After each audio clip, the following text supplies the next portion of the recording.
Almighty hello, everyone. Almighty morning to you. Yes, Mercury retrograde is in effect, and when I'm away from Scott, we have technical problems. The world falls apart. I didn't know you needed me that much. I mean, come on. Speaking of, It can't go on without you. oh, you're so sweet. I am here to introduce you to my partner on Fridays, S. Scott Underwood, Yay. author of Conferring with the Universe. And Victor, you are the first one in. Yes, we are late today. We were very issued today, to say the least. I'm just saying. So I'm very happy to be here. Next time I am interviewing the author, S. Scott Underwood. We will make sure that he is very comfortable at his house taking this interview. I met Scott on the 29th of August 2022. That was the first day I walked in Everything Just Rocks. And he sat over there in the chair. I was thinking there, but over there in the chair near Tina. And a friend of his at the time sat next to him, because we always found out that if you sit next to the person that you don't want to read, it's a lot easier to get into, to make sure you're in a different group or pairing. So I didn't get sat with or get paired with Scott that first day. I got paired with Don. And so a lot of you know that we've been doing a lot of things with Don. Well, once we started going live, I mean, I knew Scott and was paired with him many times before that. But once we started going live, Scott had said, I'd like to do that. How do we start? So we started on Gabriel Reveals, and Gabriel Encounters. So we've done a lot of stuff together on here. It's going on 3 years, and that's pretty significant. He's doing new things now, and I'll let him talk in a minute. He's just sitting there being cute. Yeah. He cannot hear me through his computer. He can only hear me through his phone. He can't hear anything I'm playing, because that's the Mercury retrograde having fun with us today. And Mercury retrograde I was born under, so I'm not too worried about that for myself, but it always affects Scott. And he's turning up his volume so we can hear him better. That's why you hear not an echo, but a replay of what I'm saying. Is that what's happening? You had to turn it up, Scott? I'm just turning it down. Okay, hold on. I'm going to turn it up on my end. I have it away from me so that it's not going to feedback. But I'll turn up the volume a little bit. A little bit. Okay. I hope you can't hear too much. All right. Anyway, we've done a lot of things. He's come to markets and all. We've been to a market together and loving this, but what he does especially well, besides writing this and asking the universe for answers, just so much noise around me.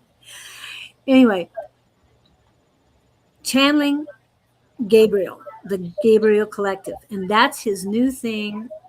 He's working with Kristen. I don't know her last name, and right now we don't need to. Bordeaux. Kristen Bordeaux.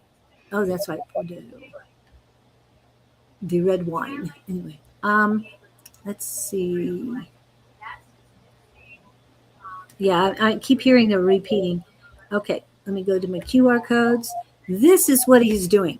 So if you have not checked out the Gabriel Collective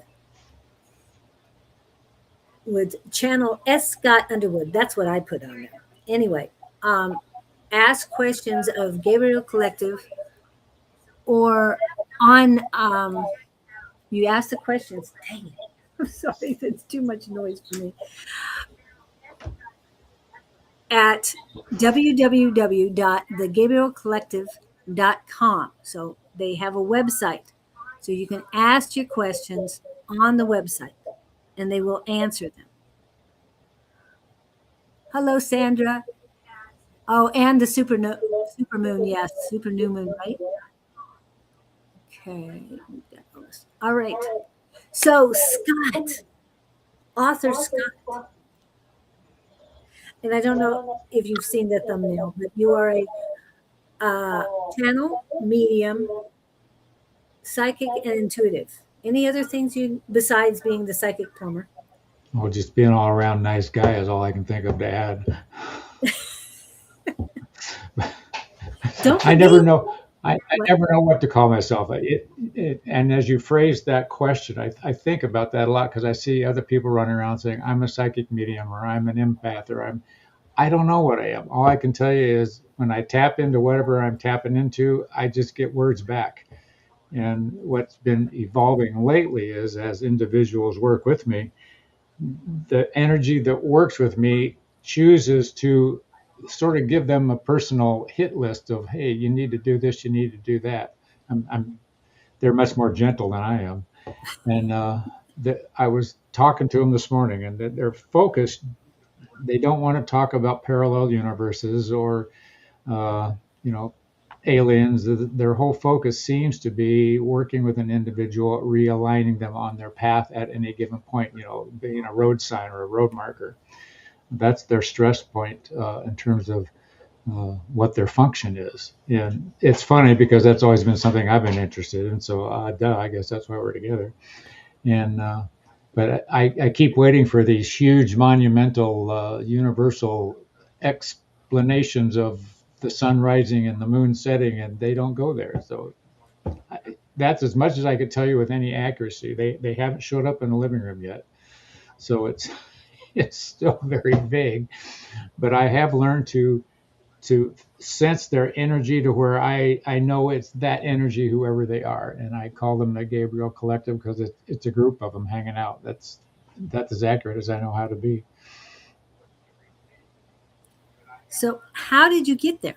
How did you get to this point?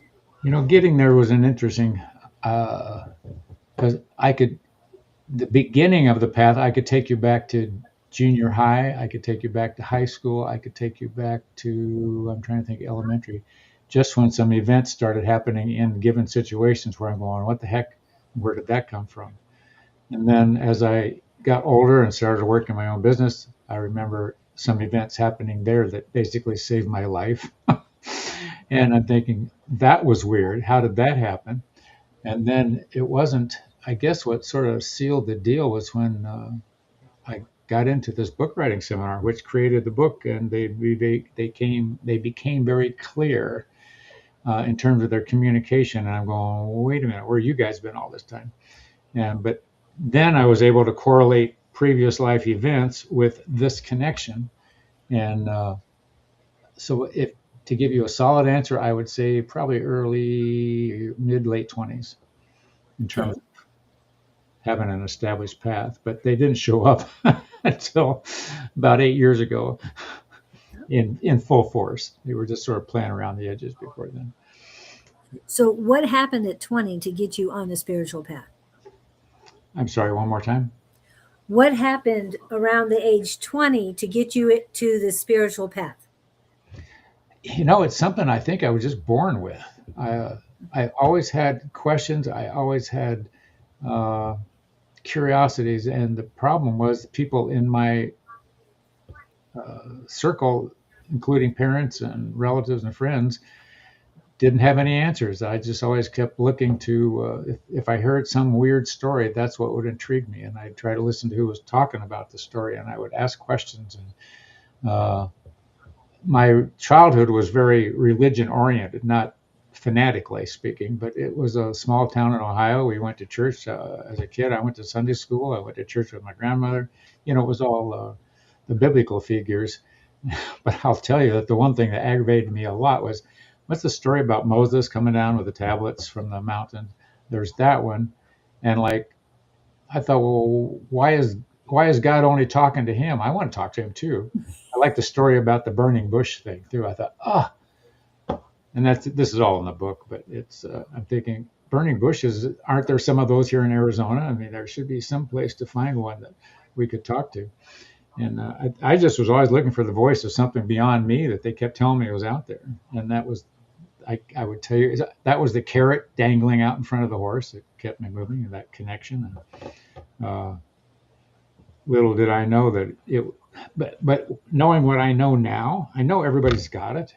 It's a matter of how bad do you want to connect with it. But it's uh, now it's become second nature with me. I can't tell you that, not that I haven't put some work in on it, but it's a hunger, it's a thirst, it's a craving, it's a desire for a connection point that you can't get any other way. Once you experience, you go, wait, I want more of that. You know, sort of like somebody who gets a hole in one golfing. You know, I want to get more of those hole in ones. He's, I, I think you're back. You did glitch there for a second. Okay. If You're you guys rather have